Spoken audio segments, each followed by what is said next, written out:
Hello, welcome back. So we are going to treat the first example of the same exercise as before, the exercise 5 of the worksheet 3.1. So this time we want to prove that the infinite family of the cosine of nx for all n natural numbers is linearly independent. That's actually a very important example because this is what's going to give you later on Fourier series that we're going to study next year in math, but also in many other physics subjects. Right. So again, the we are talking about the things that inhabit the vector space of real functions. Okay, and so that all the items we are considering, what we're going to consider vectors, are actually functions. And so the functions we're considering here are these cosine of nx, and we want to show that this is a linearly independent family, again with an infinite number of items. Uh, Same as before, we're going to use induction to show that. So the base type, it's very similar. When we only have one item, there's no problem about the fact that it's independent because we only have one item. And then we go for the induction step, and the induction hypothesis is very similar. We assume that um, if we consider the family of functions cosine of nx, cosine of kx, where for k from 0, that gives you constant function 1, up to some value n, so the cosine of nx, this is a linearly independent family. So you know what that means. It means that if I've got a linear combination of these that is equal to 0, so something like, if I've got something like the sum of values, let's call these mu 0, oh sorry, mu k cosine kx for k from 0 to n is equal to 0, that implies that's the important thing in linearly independent. If we've got this kind of stuff, it implies that all the mu k's are equal to 0 for all k. Okay, so this being said, we want to show that the same kind of thing. So we want to show the same kind of implication when we go up to n plus 1. That is, do we have that the family up to n plus 1? So that's same stuff as before. 1 cosine of x, cosine of nx, and we want to add the next one, cosine of n plus 1 times x. Okay, so we want to know if this new family is linearly independent. So again, the idea is to show that if I have linear combination, so let's call this lambda.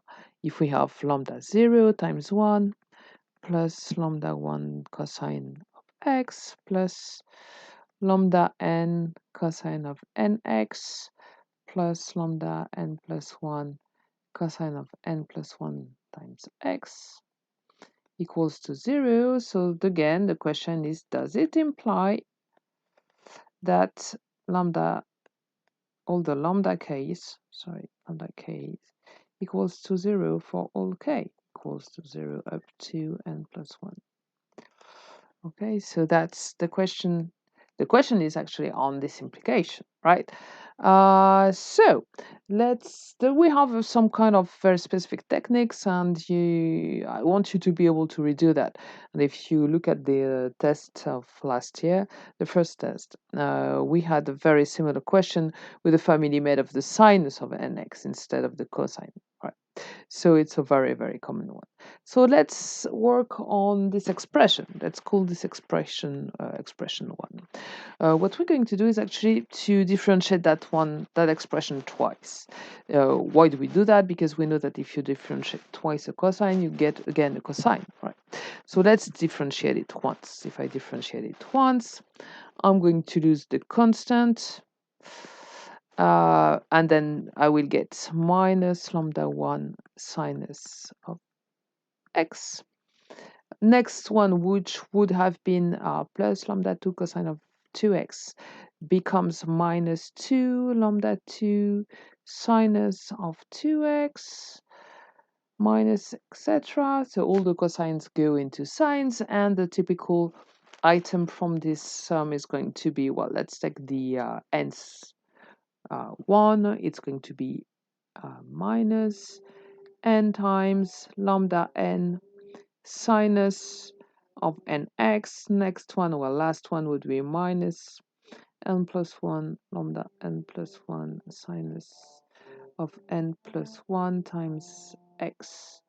And that's still equals to 0 because on the other side I've got the 0 function. It's the same idea as before. The 0 that we have on the right hand side of this equality, that's the 0 function, the constant equal to 0. Okay, so that means that the equality is valid for all x, and on the left hand side and on the right hand side, it's the function that is equal to 0 on for all x's. Okay, so maybe I should write this for all x in R. All right, so that was one first derivative. Let's do a second derivative. What comes is that I still get the minus sign, so maybe I can, well, no, let's skip the minus sign. All right, all the signs are going to be transformed again into cosines, and I will get the coefficients here that is going to come as a factor here. So I will basically have 2 square here, I will have n square here, I will get n plus 1 square, and so on. Okay, so let's do that. So the first one remains similar, minus lambda 1 cosine of x. The second one minus, let's write it as 2 to the square lambda 2 cosine of 2x minus etc. minus comes n square lambda n cosine of nx minus n plus 1 square lambda n plus 1 cosine n plus 1 x equals to 0. Okay, right. Now we're going to do you see we've got something very similar here and here.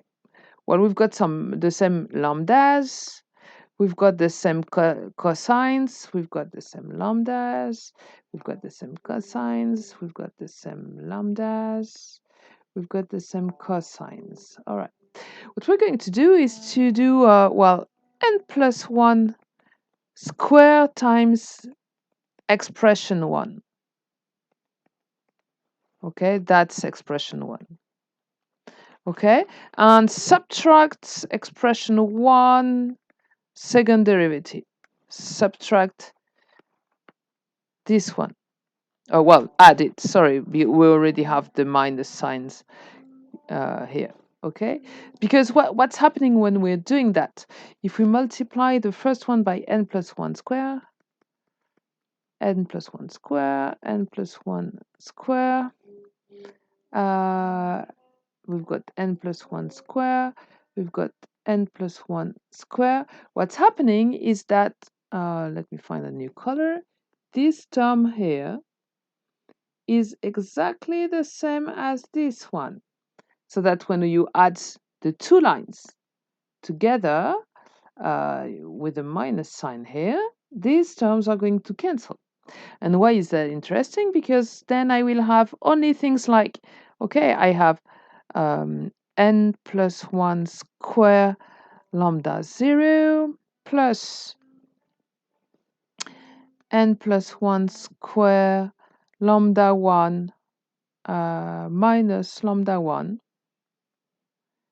cosine of x plus etc. So for each term, I'm going to get n plus 1 square times the lambda n in the first line minus the corresponding one in the second one. So the corresponding line in the second one is going to be minus n square lambda n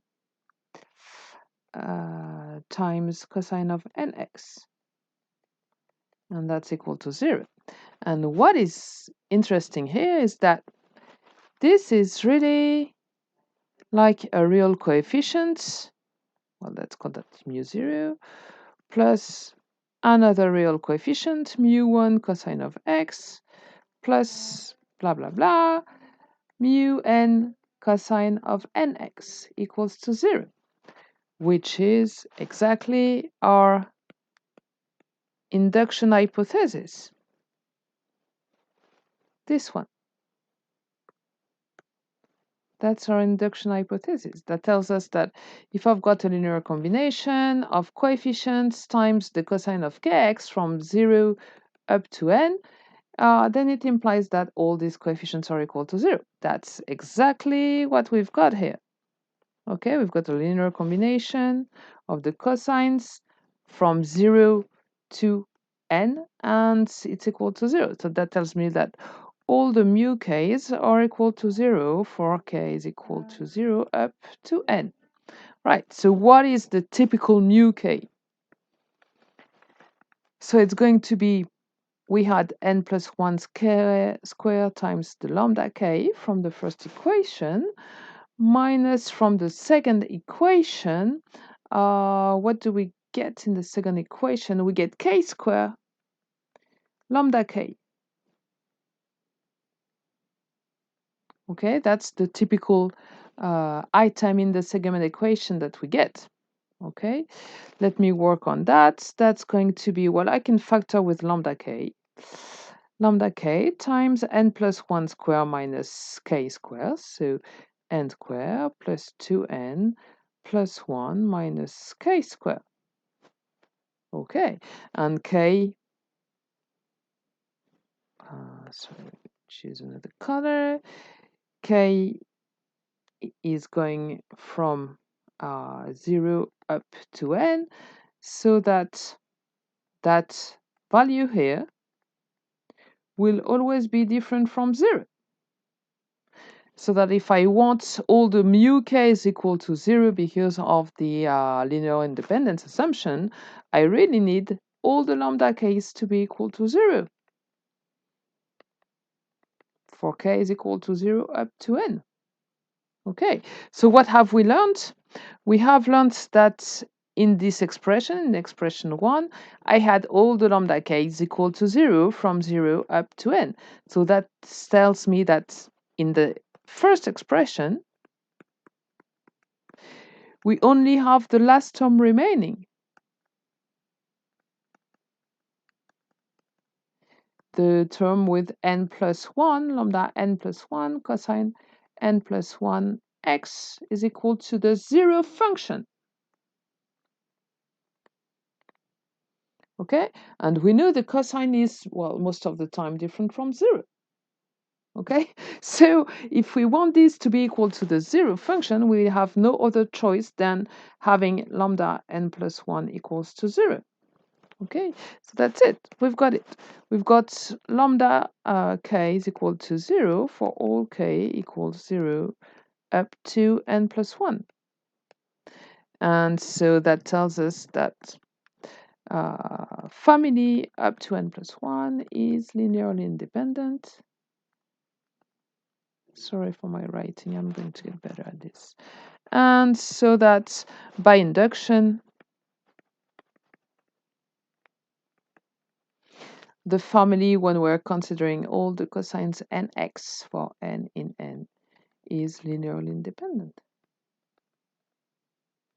Okay, so now if you want to be sure you have understood that completely, try the same thing with the family of the sinus nx, but this time I need n to belong to n star, because when n is equal to 0, that would be the 0 function, and I want to exclude that if I want linear independence. Okay, so try this. That was one question of last year's midterm.